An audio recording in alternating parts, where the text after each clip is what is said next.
You know, in this show where I interview proven founders and industry experts who share their stories, strategies, and insights to help you build, launch, and grow your business, we'll be talking with Alex, who is a co-founder of Share with Marvin. Alex Feltwell, the CEO of Share with Marvin, a social media management SaaS startup redefining the digital landscape. As a father of nine, Alex blends personal insights with a background in global design and fintech, partnered with Mike Blameris, a tech guru with a history of answer consulting, and their accidental venture, Marvin, emerged from a client project at Kune Consulting. Marvin also simplifies the social media management, allowing businesses to write once and publish across all the platforms. And Alex and Mike collaboratively, nearly 8 years, bring a unique synergy to their startup. And this platform not only ensures content compliance, but also offers analytics for comprehensive performance and insight. So I hope you enjoy the show. Alex, welcome to the show. Hi Ash, thanks for having me. Great. Do you have a favorite quote or something which inspires you? Would you like to share with us? Can I swear? Shit happens. we're all just we're, ha- we're all adults, no worries. just have to roll with it, as I suppose Yeah. is where it happens, and that's largely how we work. We work in that agile way to basically just deal with whatever life throws at you. So yeah. Yeah, indeed. I like that. Simple, straightforward, and you just have to go above it. I mean, as a founder, being in founder's shoes, you have to make sure that you not just solve the problems, but also understand them deep enough that you're capable enough to, split them into small chunks and then resolve them one by one. Well, great. So tell us about Share with Marvin and what does the product do? Who is it for? And what's the main problem you're helping to solve? So the main problem that we're solving at the moment is really the lack of time that people have to create social media content. There's an ever-growing list of social media platforms that are out there. They've all got different rules. They've all got different content that they can support, character limits, all this type of thing. And particularly as a founder myself, I run a lot of our social media content. It takes a lot of time to create that content out there. And what Marvin does is it really automates that creation of the content Hmm. via what we're trying to achieve, a sort of write once, publish many approach. So you can create a single piece of content, and then currently in a manual manner, you can create different versions in there. But eventually, as we integrate the AI into the platform as well, it will take care of that. So the first feature, for example, that we're going to add will be around the use of Twitter, and it will be able to take long form content that you might create for something like LinkedIn, and Hmm. then it will automatically summarize that into a tweet for you and link it through to your LinkedIn content. So it's about putting that content creation out on an autopilot to save you time. And where Marvin really operates is that above the funnel activity. So it's not a prospecting thing once you get into the sales cycles and so on. It's actually just getting your word out there, and it supports a whole raft of social media platforms. I think we've got 9 in there at the moment that we currently support. The intention is that we'll add at least another 10 within the next 18 months. um, Marvin has been built really to support a whole range of businesses. At the Hmm. moment, if we look at what we're building as we move towards, hopefully getting some seed funding, and then towards a Series A, we're focusing purely on the UK market for the Hmm. SME sector, and it's looking at the challenges in there that they've got around creating content. um, and in terms of the personas we've got sort of single founders, small businesses, and also we've got another persona in there around the types of businesses that might be out on the road. So your tradesmen, landscape gardeners, for example, where they've Hmm. done a fantastic job, and they want to be able to show their skills and what they've achieved to prospective new clients. So we've actually developed a mobile app alongside that that will enable them to, in the same way as you can by the desktop, to actually just add those images, send it out to social media, Mm. and connect with more potential customers. Um, Awesome. sorry, go on, Matt. Go on, Ash. Yeah, no, I was just wondering when you mentioned that if you're creating a post which is either for LinkedIn or Instagram, and then Marvin automatically understands the gist of it and then potentially creates something which fits into the terms and guidelines of usage of Twitter or X, and then put that piece of content into X. I'm just thinking that loud in my head that it takes me so much time to do that manually, and Marvin is doing all on autopilot. So that's wonderful for Yeah. me. So we've got the business rules in there already. So Yeah. as we add each platform, LinkedIn, Facebook, whatever, we add Mm, in the background all the rules that are associated with that in terms of, character limits. Does it require an image? What size images will it support? If it's a mm, video, how big can the video be? All these types of things. So all of those rules are coded up within Marvin. mm, And as you go through and you create your content, it will automatically check against what you've added and you're proposing to post. And if it's not suitable, then it will switch that channel off and say you can't use it for that particular content that you've created. So the mm, easiest one that we always use when we're explaining to people about how this works is, for example, the Twitter example, where you've got mm, a 280 character limit in place. Once you go over 280 characters, it ceases to be able to support Twitter within that version. mm, Now, what we've also built in there is what we describe as alternate versions. So it has the same intent that you're writing out about, but mm, it's different content.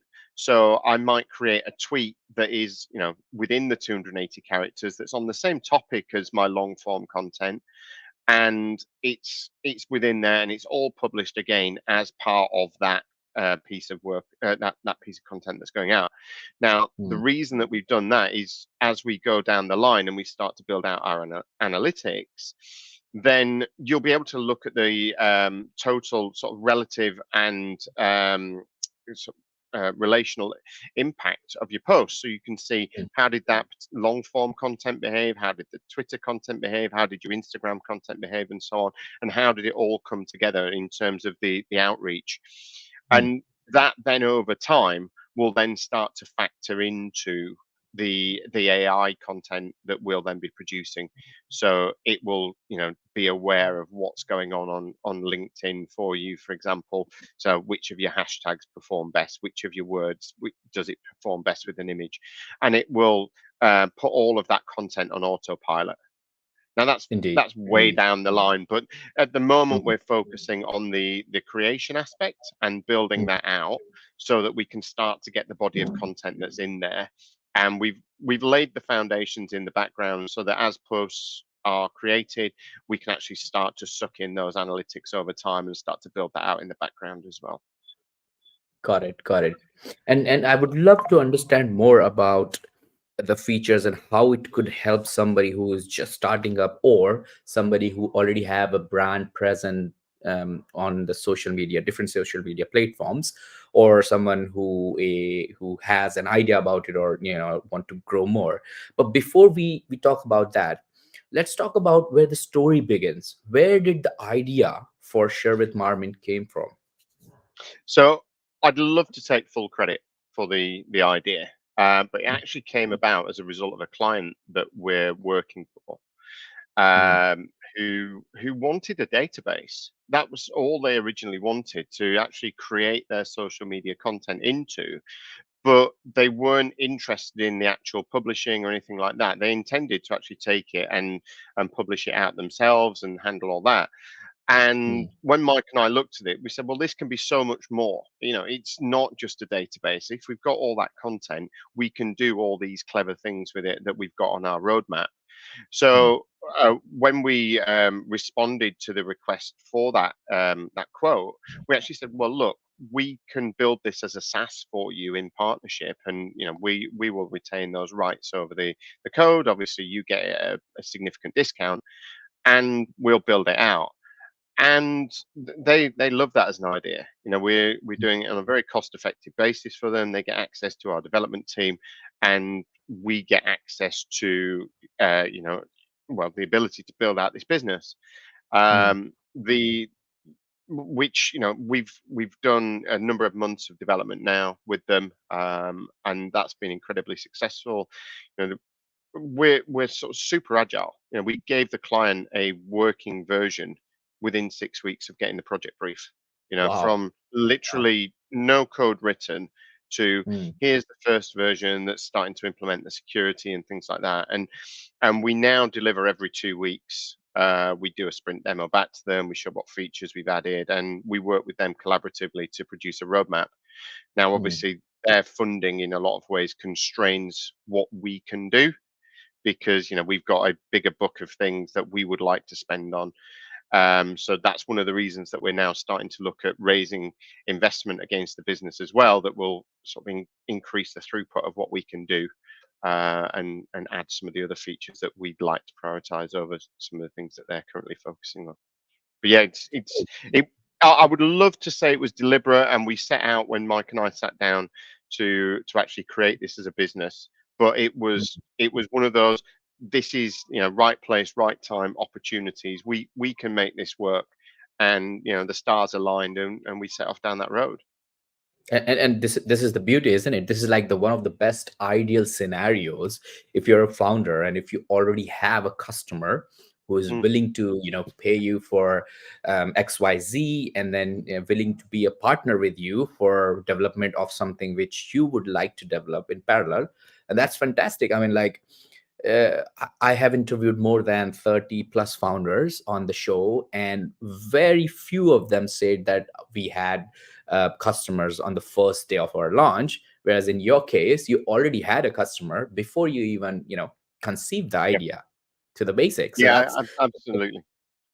And they're going to bring a number. They're a fairly large multinational company that we're working with.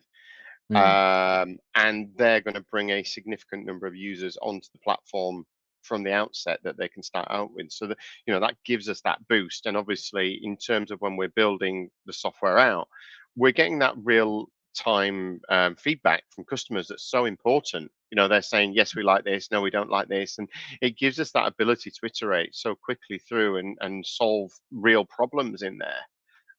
So mm. it's been a fantastic way to build the product out, and and strongly urge people, if they can get into these types of partnerships, that actually it can be beneficial for everyone.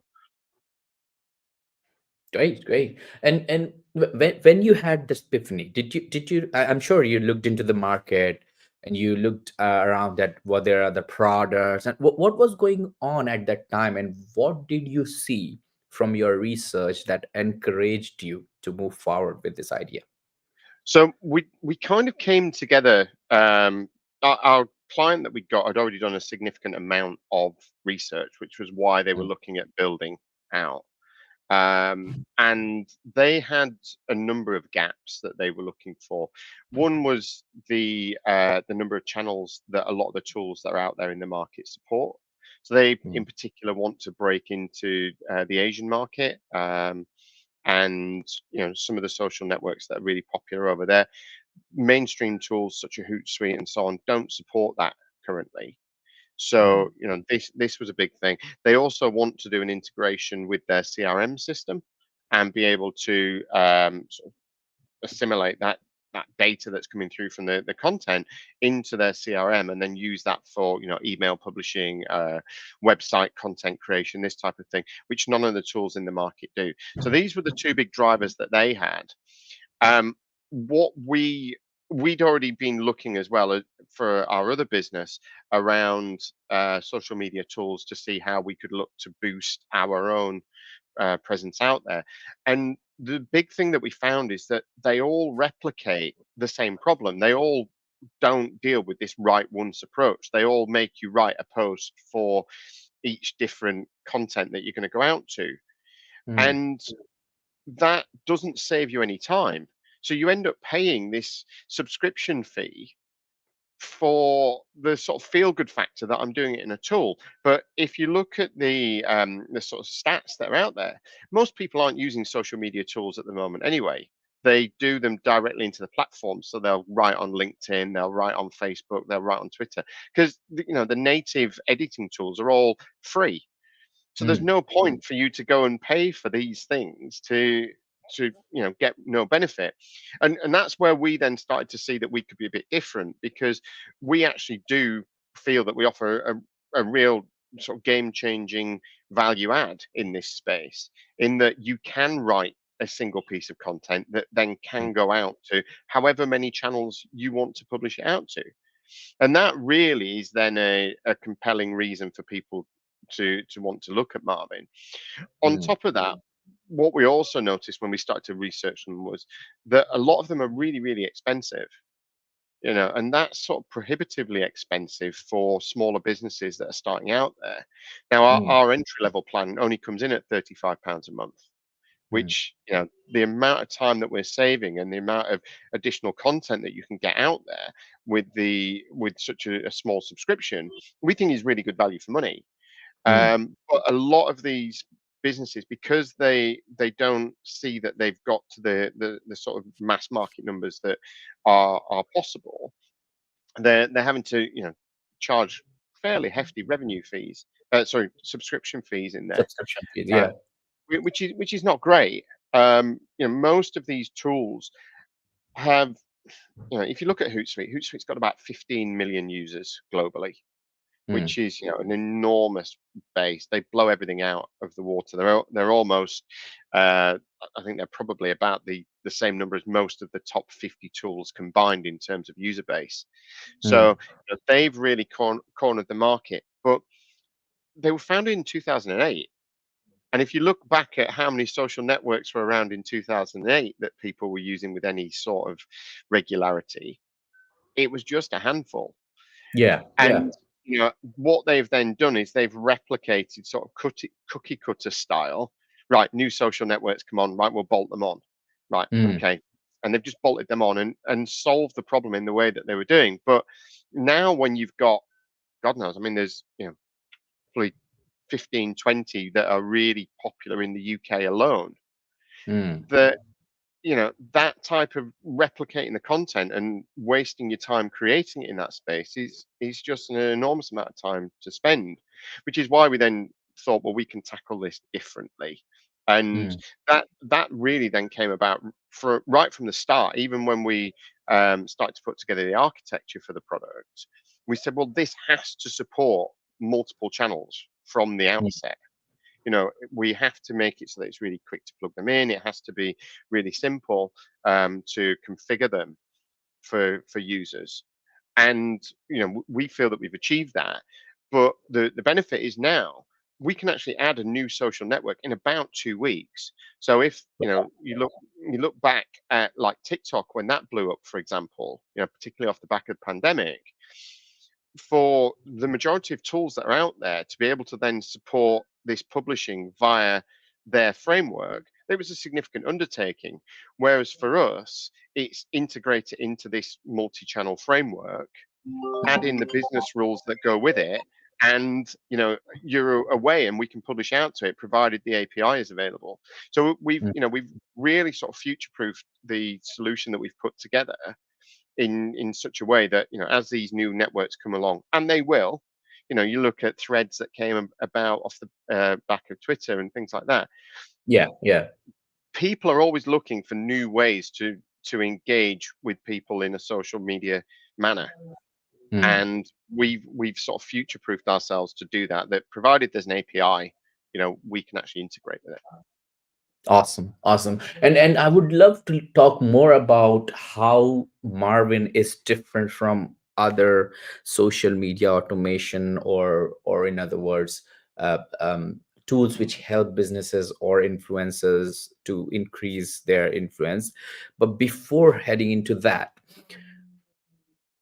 would you I would like can you take us back to your roots and share with our listeners about your upbringing, childhood? How did your early experiences shape your journey and eventually led you to become a entrepreneur you are today? For example, what I'm are not the sure. influence? I'm not sure it did. I didn't do anything in this space when I was a kid. Oh, okay. I always thought I was going to be a footballer. I was on the schoolboy forms at my local professional club. I was Hmm. going down that route, and then I picked up a few injuries. I broke my leg at 19, um, which I, you know, quite openly didn't deal with very well. It was quite a nasty break, and didn't really cope with it. And it sort of spoilt my university in many ways. I was doing a maths degree because I didn't really know what I wanted to do, and um, and then sort of stumbled into my first job was actually as an actuarial student. I was good at Mm-hmm. maths. They earn a lot of money. This seemed like quite a good career to go into. Um, and very quickly, I learned that I hated that. The sort of structure, the continuing to study, this sort of way of working didn't really work for me. And I ended up joining a small, I suppose you class them as a scale up these days in Leeds that was um, again in the actuarial space, but they had a lot of systems involvement. So they built their own calculation systems, they built their own databases and things like that, and that really got me into programming and development and business analysis and these types of things that I've then focused on through my career. Mm-hmm. And gradually, I drifted away from the actuarial work. I then did more and more BA work, and eventually moved into the consulting space. And I've done that for God, too long now, probably about 15 or so years, maybe a bit longer actually, getting old.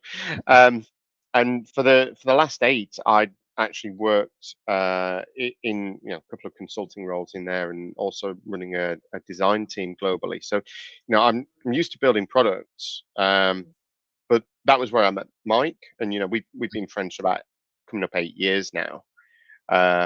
Both from Yorkshire. We were both in London at the time. Um, you know, we struck off a connection. We've gotten really well. We stayed in touch after I left the company that we were working through together, and we started to then build our own consulting and software business, which is Mm-hmm. the sort of the route into Marvin. Um, but that's really the background. I didn't do computer science or anything like that when I was at school. It was, you know, maths, physics, chemistry. I did the ones that interested me, but computers kind of stumbled in through the course of a career. Yeah, yeah, yeah. And talking about Mike, do you have any idea about how did he had any influences from his childhood for being an entrepreneur or um Um, Yeah, so well, certainly on the tech side, Mike has been more structured. He's worked in technical and development roles and things like that, and technical Mm, consultancy. So a lot of the input that he brings from that technical side, putting the architecture together in that CTO role, he mm, he's been doing that for a very very long time. He's worked at significant enterprise scale, so mm, he knows what we're shooting for. um, I suppose in terms of the entrepreneurial routes, Mike's a massive risk taker. mm. He climbs. I think he's due to row the Atlantic at some point. He's a Wow. massive risk taker. Uh, if anybody ends up talking to him, ask him about his love for helicopters and getting rescued off a mountain by one. Oh. So so he's in that space. Um, I've always wanted to do things differently. I like to solve problems in a different way. So I suppose that's probably the natural entrepreneurial side of me, that I, it's solving things differently. I'm Mhm, not conventional. As you said at the outset, I've got 9 children. Not many mm, people want to take on that sort of role and responsibility. So I'm not conventional, but it all sort of brings together in that melting pot. how I sort of deal with things. Awesome, awesome. And understanding more about the product, should we take a hypothetical situation, because a lot of listeners to our podcast is first time founders, some people who are either working on some side hustles, people who are already got some funding, people who are attending some accelerator programs in London, etc., etc. And what I think how we could relate to them is by providing them this kind of a use case. Let's say, for example, there is a founder who who started a startup, and now that founder wants to promote or market or educate the audience on different social media platform. So he was searching online and he stumbled upon Marvin. So how does Marvin will help that founder from start to end, and then how is it different from other alternatives available online, so that we can give them an idea and then potentially bring them on Marvin? So I think I'll answer the second part first in terms of your questions. How is it different? Well, the difference is really around that write once and publish many. Right. So the other tools that are out there that you'll come across, they effectively ask you to do the hard work yourself. You know, Mm, you've got to stumble through, find out, character limits, all these types of things, and basically create that content and run into what the brick walls of, that image won't work. Um, you know, it's too many characters, these types of things. So Marvin's more proactive than that. It mm, it has those rules codified, and as you create your content, it automatically monitors it for you. So it tells you whether you can write to that platform or not with what you've written. mm, And as soon as you breach a particular rule, so going back to the Twitter example, on the 281st character, Twitter channels that you have within uh, your Marvin repository, it gets switched off. You can't publish that content to it because it's too long to go to that. If Elon is listening, it would be fantastic if he could extend the API to support the premium accounts, because at the mm. moment we can't do that. We've got the ability to add the premium accounts, but the extended character limits that come with those, we can't do that because Twitter's own API doesn't support that at the minute. So, Ah, so that's interesting. really quite frustrating. Big plug. If Elon's a massive subscriber to your podcast, then Mm, that'd be great if he could extend that out. So that's how we're different in mm. terms of the I'm gonna cut this bit and put it on X, and I'm gonna tag Elon on it. nice, nice. And then when he shuts our account down, then that's all my fault. So in terms of your founders and how they use it, Mm, really what we're saying is the best way to get your business out there is to create content. mm, People stumble upon content. We've been we've been starting to look at TikTok, for example, mm, and the level of views and engagement that you get on a channel like TikTok on content that you just wouldn't expect is just phenomenal.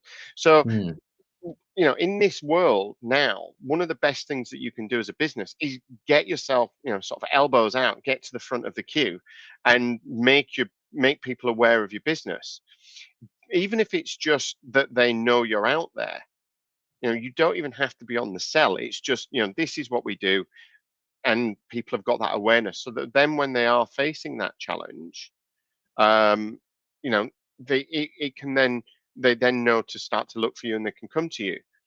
So that all takes time. And as new founders, if you're trying to fight on three, four, five, however many social media networks that are out there, mm, that's a significant amount of time when you're doing everything in your business. Now, what we've got in Marvin, and the other tools out there have got this type of functionality, but you've got to write it multiple times. Is we've got things like scheduling tools. mm, So if you've got a quiet time on a Sunday evening, you can actually go in there and you can go line up all your content. You can get all that created, and you can have that drip feed out to your audience across the week. mm, We've got we've got a recurring tool.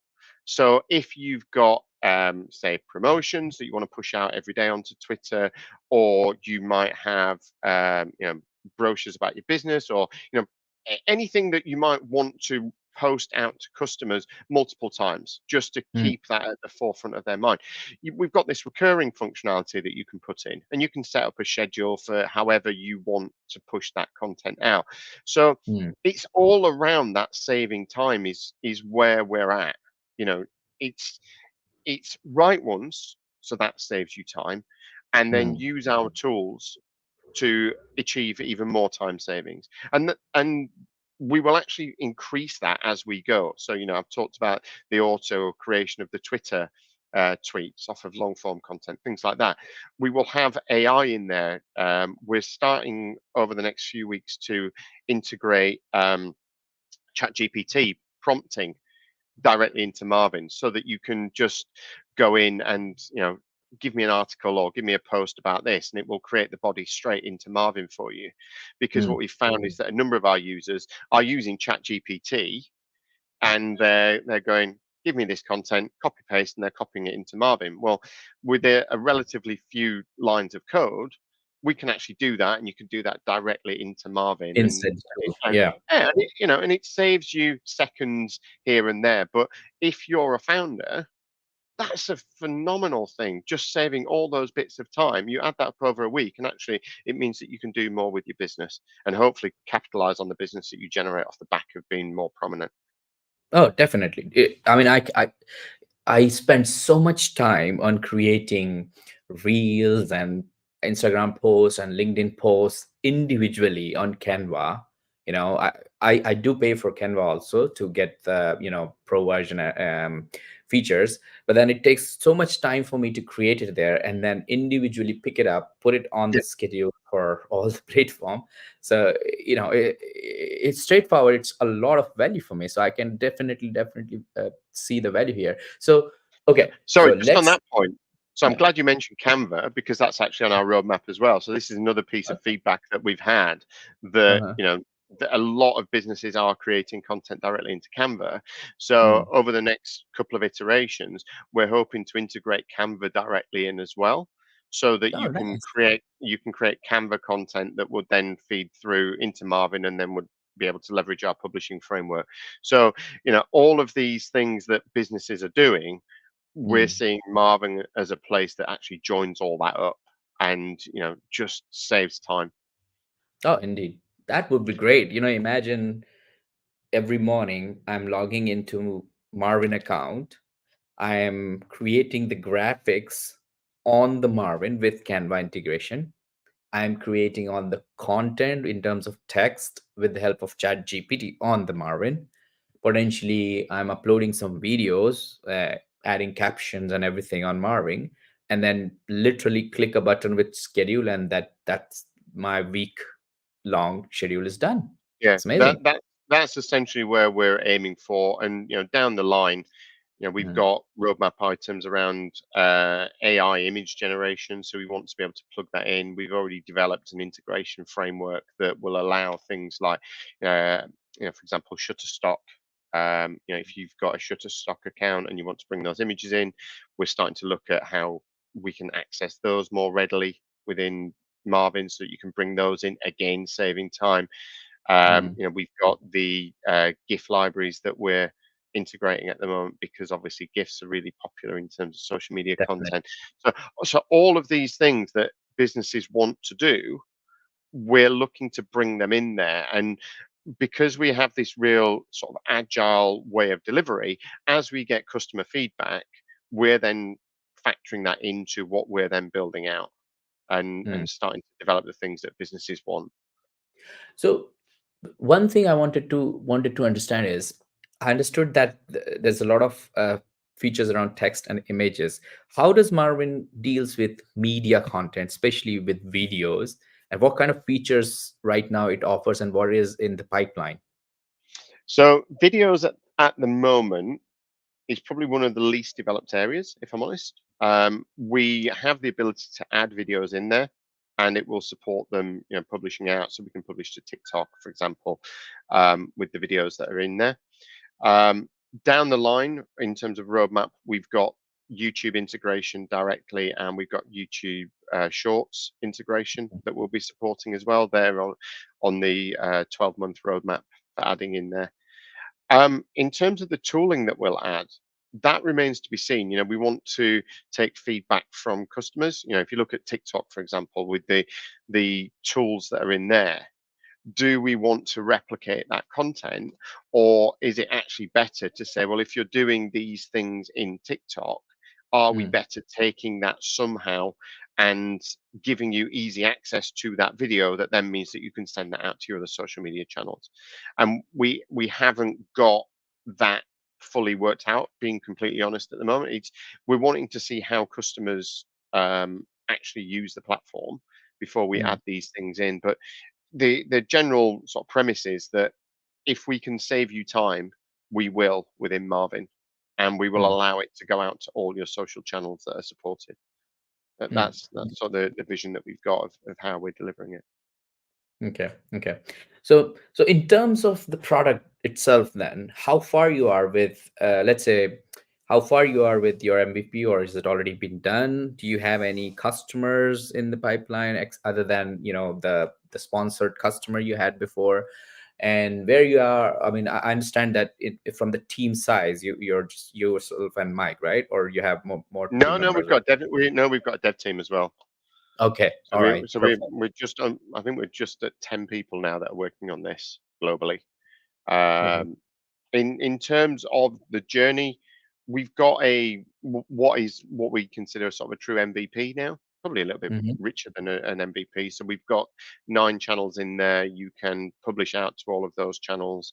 We've got the business rules for them. We can, publish, schedule, recurring, all this type of functionality that's in there. We've got repost, we've got delete, we've got um, cloning articles so that you can reuse content. So we got the basics of what a business would use, Yeah. and I've been dog fooding that myself.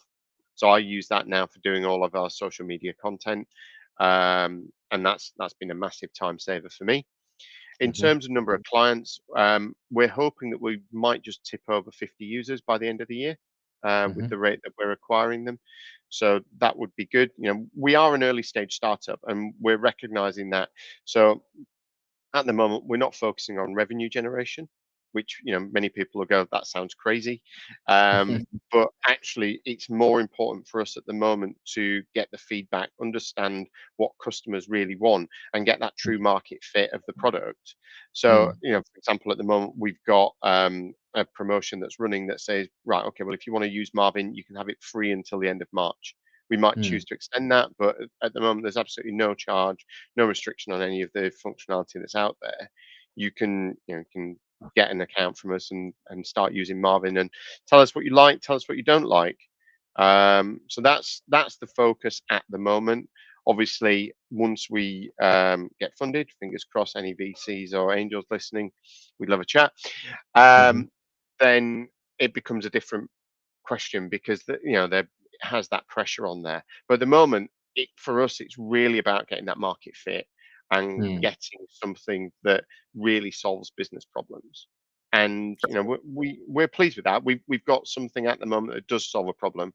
Mm. It solves that time crunch that certainly founders are going to face. Awesome. Okay, great stuff. So we have the minimum viable product. You're looking for some feedback from the end customers at the moment. You have a good you have a number of developers working on the product, etc. So tell us more about, um, obviously once you have more users, you have more feedback, you will be reflecting or addressing these feedbacks, and maybe potentially creating more features, adding more level of potentially security, but as well as more robust features. But what currently you have coming um, in Marvin as features, which is already there, already approved in your product backlog? So, in terms of what we're building out at the moment, we run roughly to sort of a 12-week plan, Mm-hmm. broadly, of things that are committed. So we have an absolute commitment over a 2-week sprint. So the work that's going in there. Um, we we commit to that, and then 12 weeks we're sort of loosely, this is what we'll do. Beyond that, it's who knows, it's down to absolute prioritization. Hmm. In terms of what we've got in there at the moment, we're bringing another channel online. So WeChat will be online very soon, so that will Hmm. start to tap into the Asian market. um, what else have we got? We've got the start of the AI work. So we've got natural language prompting for titles and body using ChatGPT. Hmm. We've got some work around URL shortening, so that character saving, things like that. So that can all be done in there. We're starting to Hmm. work on the auto creation of the Twitter versions that will be in there. We've had some feedback around um, previewing of links. So you'll Hmm. see, like, if you use like the Twitter app, for example, Yeah. you post a link in there and you get a preview. So Got that a will preview. be Yeah. added. Yeah, so we'll be adding the link preview in there. I think that's going in this iteration actually. Mhm. And then beyond that, we're continuing to build out the mobile app. So I think we've only done about, I'm going to say about 6 weeks worth of work on Mhm. the mobile app so far. But we've already got that up and running. I've got the mobile app on my phone. It supports iOS. It supports Android. Mhm. So there'll be some work going into that to continue to build that out um, as Will well. it be available? Will it be available for users to try it on their phones? So at the moment, it's not in the app stores. We haven't submitted. So Mm. yes, users can use it, but at the moment, it's a case of sending the APKs out, or we deploy it via test flight to That's right. users as early stage Mm. users on there. But we're just about at the stage now that we will be submitting that into app stores as well. Um, which I look at the dev team and I think, well, you've done 6 weeks worth of work on this, and we've got a mobile app that is doing everything that it's doing, and you've built it in Mm. 6 weeks, and that makes me incredibly proud of a team that have been able to achieve that. But it's a function of the way that the product's been architected. So, Mm. we always knew that we wanted to have a mobile app in there, so we built the APIs that would support it. So it's it's all been built in a way that it will scale to hopefully very, very successful levels. Mm. Um, and we're starting to already reap the rewards of that. I said about the channels, for example, we can genuinely add a channel in about 2 weeks, which Mm. I don't think of any other social media management tool out there that could bring a new network online in that sort of Yeah, time frame. that's a really, really tight deadline, but it's amazing how architecturally. Uh, so I want to talk more about the CEO side, CFO side of the duties you're doing right now with Share with Marvin. But before we jump into that, would you be able to share more about the tech stack you guys are using to develop the Share with Marvin applications, or you're Oh, more we should have had Mike on for that one. definitely? I'm not gonna stray because I know that I'll get heckled by him. So Okay, if I can set Mike up with a separate call if you want to go through the tech sure. stack on there, and at a very, very high level. We've got a microservices architecture. We've got Mm-hmm. a React front end. Mm-hmm. Trying to think what else we've got in there. We've we've invested really heavily. So we've got it's built on AWS. It's built on we've got GraalVM in there, which Mm-hmm. Mike can definitely tell you why we've got that in there. But you know, we this is definitely Mike's bag. So That's all I'm right. going to leave That's that. fine. I just thought you might have know, and listeners are always very interested to know about which tech stack founders are using right now because they want to understand what is in the trending zone right now, etc., etc. But definitely, I'm gonna ask Mike to come on and have a chat with me later at some point. Okay, so let's move towards your CEO CFO side of the duties. You mentioned that you got a customer, you started building the product, now you have some 50-ish customers, you have a big team. What are the things you're trying to do in order to raise funds? Are you going to the venture capitalists or the investors directly? What are the strategies you're using right now, and how is your experience in terms of that? So we've done a few things. So obviously we did the accelerator where we obviously met. Yeah. with Vantage. So we got involved in that. That obviously gave us a lot of insights into the sorts of things that we needed to do. So we Hmm. followed up on all of those actions that came out through the different workshops. We consider ourselves to be investor ready. So Mm. we've got our business plan, we've got our different models and things like that ready and available for um, the conversations down the line. In terms of reaching out, we've got sort of a two-pronged attack at the moment that's going on. Hmm. So we're working with a company called Hyman Capital, who are leveraging their network and starting to try and drum up some introductions for us Hmm. to go through that route. But we're also reaching out to angels in the space as well directly to look at how they might want to come on board. Great, So great. And that's where and that's the focus of my attentions at the moment. Really trying to have more conversations in that space. okay. And what about um are you using any outbound techniques or meeting any investors directly one to one locally? Is that something in your pipeline to do? So we've had a few chats with investors directly. We tended to do them over um, Google or Zoom type calls Hmm.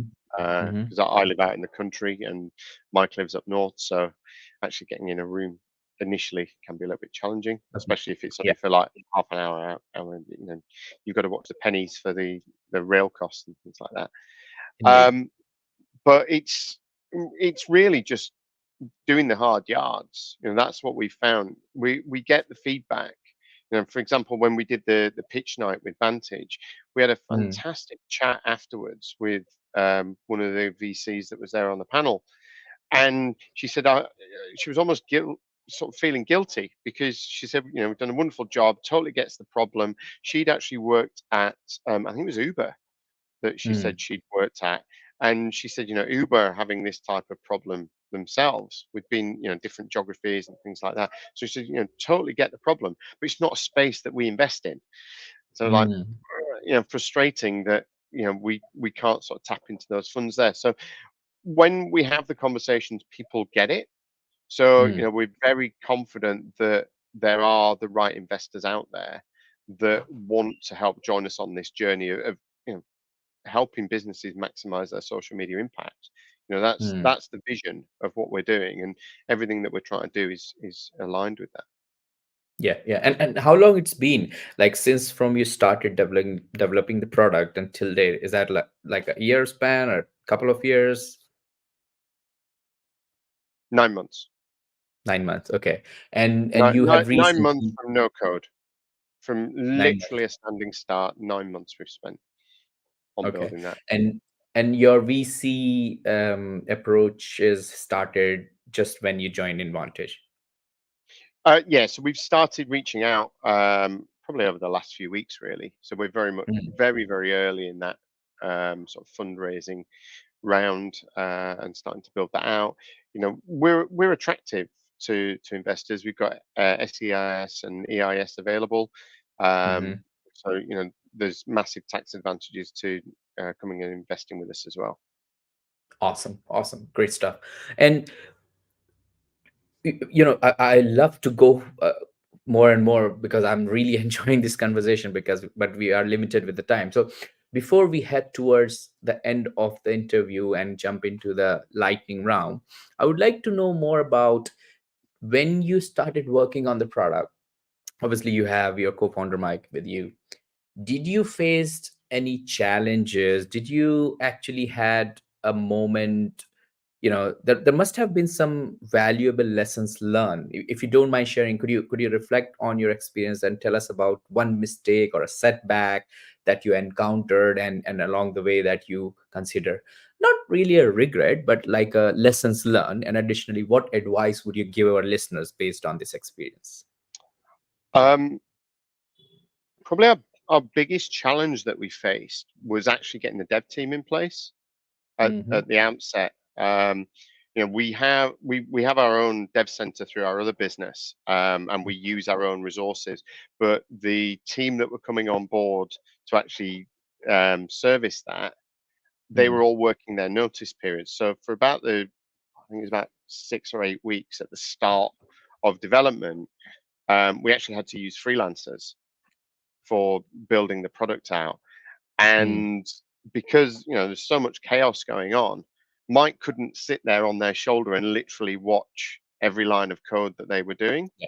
Yeah. And what we found is that a lot of the things that they built during those first few iterations weren't built in the way that our team now build them. Now that we've got our actual, you know, In-house team developers. out there, our in-house development team, and that was probably the big learning for us. That the use of freelancers in that space. That on paper, look, Mike and I certainly are not green when it comes to hiring developers. Mm. Um, aren't they weren't at the level that our team now are at. And that was the thing that if you are starting out, you really do have to be careful about who you're engaging with and make Mm. sure that you're getting exactly what you want. you know just silly things like we had one of the screens, and it had been hard coded to only return 50 records. Mm. And you're like, well, why is it being hard coded to 50 records? We never asked for it to do that, but it was built in that way because it was easier to do that. So just frustrating things like that you then have to unpick at your own cost.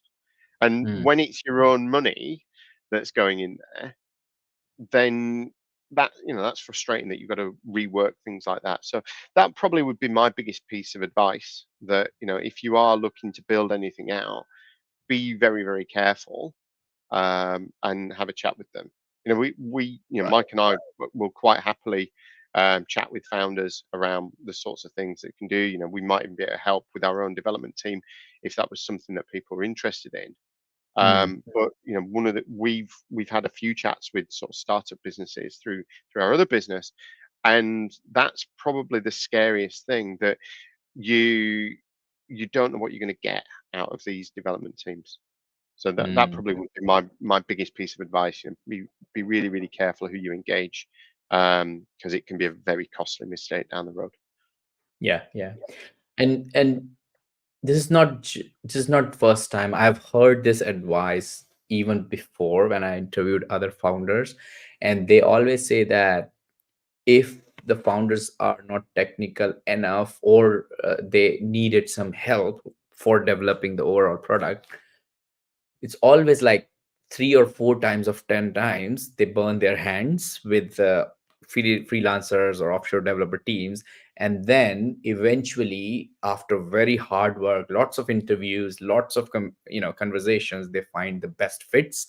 And then once they find the best fit for the company, for the organization, that's it. It's streamlined, it's flowing as per the architecture and everything. And that's where the best product comes out in the market. So Yeah, get your we've really seen the benefits.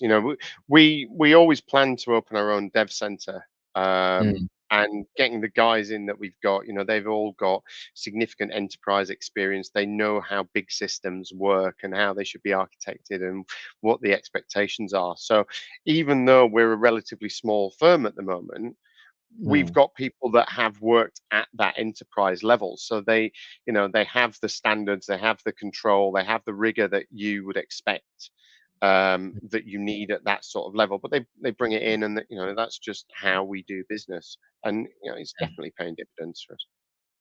Great stuff. Right. So we should wrap up now. We're gonna go into our lightning round. I've got 6 quick fire questions for you, so just Okay. answer them as you can. Great. You ready? Yep, let's go for Okay. it. What's one attribute or characteristic in your mind of a successful founder?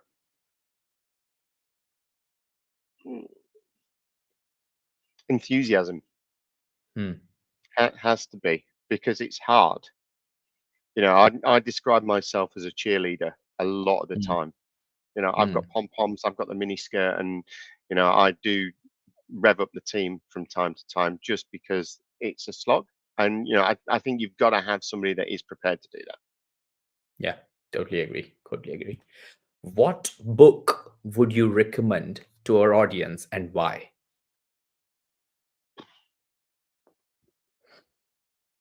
I would go for the lean startup. Mm, I think that's got some brilliant concepts in there, and some brilliant real life examples that you can really relate to. yeah, So yeah, that would be where I would go. And I think that that that build, test, learn approach that is such a strong theme through that book. Um, you have to live by it. yeah, yeah. So yeah, I still remember by I think 2020 August or September, I started with Lean Startup, and then I had an opportunity to hear or be in a webinar with the person who actually came up with the whole Lean Startup idea. It was a brilliant opportunity, so totally agree with that. Next question is, what's one of the best pieces of business advice you have received?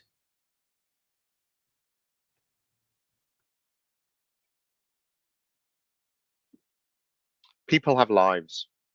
Hmm. Don't don't ever forget that. I can remember during the early part of my career, really sort of pushing people hard. And somebody took me on one side and said, "Look, people have lives. You've got to remember that they're Mm, people. They have challenges, this sort of thing." And bringing that sort of human side into everything that you do. If somebody's arsy with you in a meeting, they're probably having a bad day. They've probably got something going on at home or whatever, and you can't sort of bear grudges. You just got to say, well, people have lives, and you yeah, hope yeah. to be treated in the same way.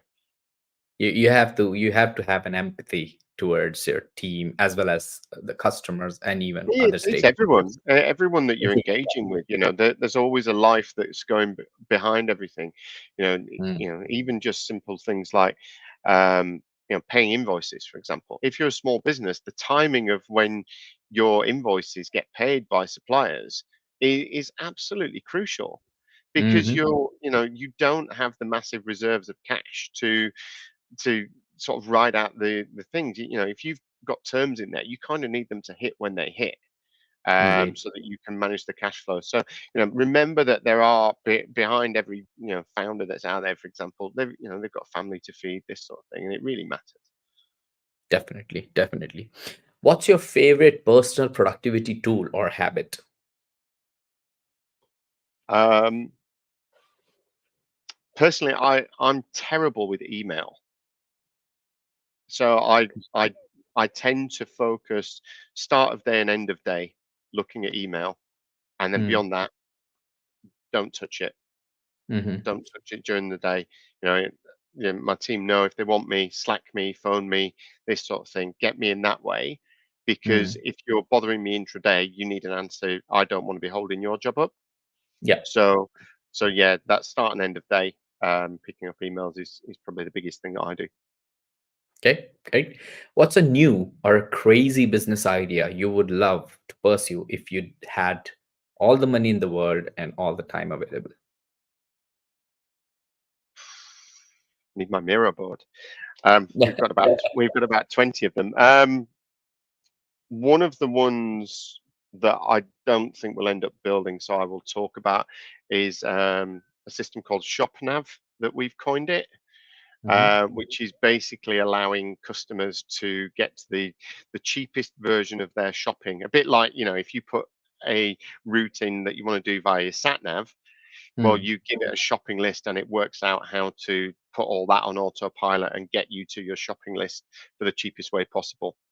So right. I I would like to build that, especially with sort of position of people's finances and things like that. But I don't see us getting to that anytime soon. So if anybody wants to ever take that on and build that, I would be most appreciative.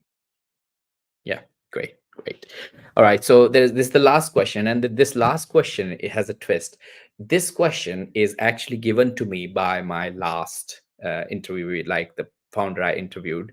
So basically, I'm going to ask you that question, and then I would like one question from you so that I can ask my next interview. So the question is, what's an interesting or a fun fact about you that most people don't know? If you don't want to answer that, you need to tell who is your favorite political party. Um, Fun fact about me. Um, I know how to milk goats. So I can Okay. actually I can hand milk. I live on a small holding, Uh-huh. so I don't have goats at the moment, but yeah, I can actually hand milk, and something that I have sort of as a hidden skill. Yeah. Did you enjoy farming, or do you have lots of animals in your farm? Is it like Yeah, I mean, something? we've got pigs, we've got chickens, we've got Yeah. goats. So yeah, sorry, not goats, ducks. I was going to say. So we've got a little small hole at the moment for the kids, and Mhm. it's a nice escape um, from day to day. Get out Awesome. there and fresh air. Awesome. Um, So, what question you would like to ask the next interview from your side? so I'm going to be cheeky, and I'm going to ask them why aren't they using Marvin for their social media usage. Okay. And then if they don't want to answer this one, then They don't want to answer that one. Um, what's the most embarrassing thing that's happened to you in business? okay, happen in business. Okay, there you go. That's gonna go into my next interview, and the note is done. Great, Alex. Thank you so much for joining me and sharing your Thanks for having me. story and unpacking, last year of building this business and some of the ups and downs along the way. If people want to check out Share with Marvin, what's the best way to do that, and how do folks reach out to you? So in terms of checking out Share with Marvin, we've got a couple of videos up on the address that you can see below my name. So Mhm. sharewithmarvin.io. So if you go on there, there's a free sign up form as well. So if you just enter your email, if you would like a free account, by all means, go in there and we can get that set up for you. Mhm. In terms of contacting me, LinkedIn. Mhm. So, I don't think there's too many Alex Feltwells on LinkedIn. Mhm. Um, just connect with me on there, and happy to have a chat about anything. Awesome. Great. And shout out to all of my network on LinkedIn that please register yourself on Share with Marvin. It's an amazing tool. You can get free until March. Is that correct? And the end of March, we're doing at the moment. We March. might extend it out, but certainly till the end of March, we'll provide free access in there. Yeah, you all can save tons of money for that. It's amazing. Thank you very much for joining us today and sharing your inspiring journey and the impactful work you're doing with Share with Marin. It's been an absolute pleasure having you on Founders Podcast. Cheers, Ash.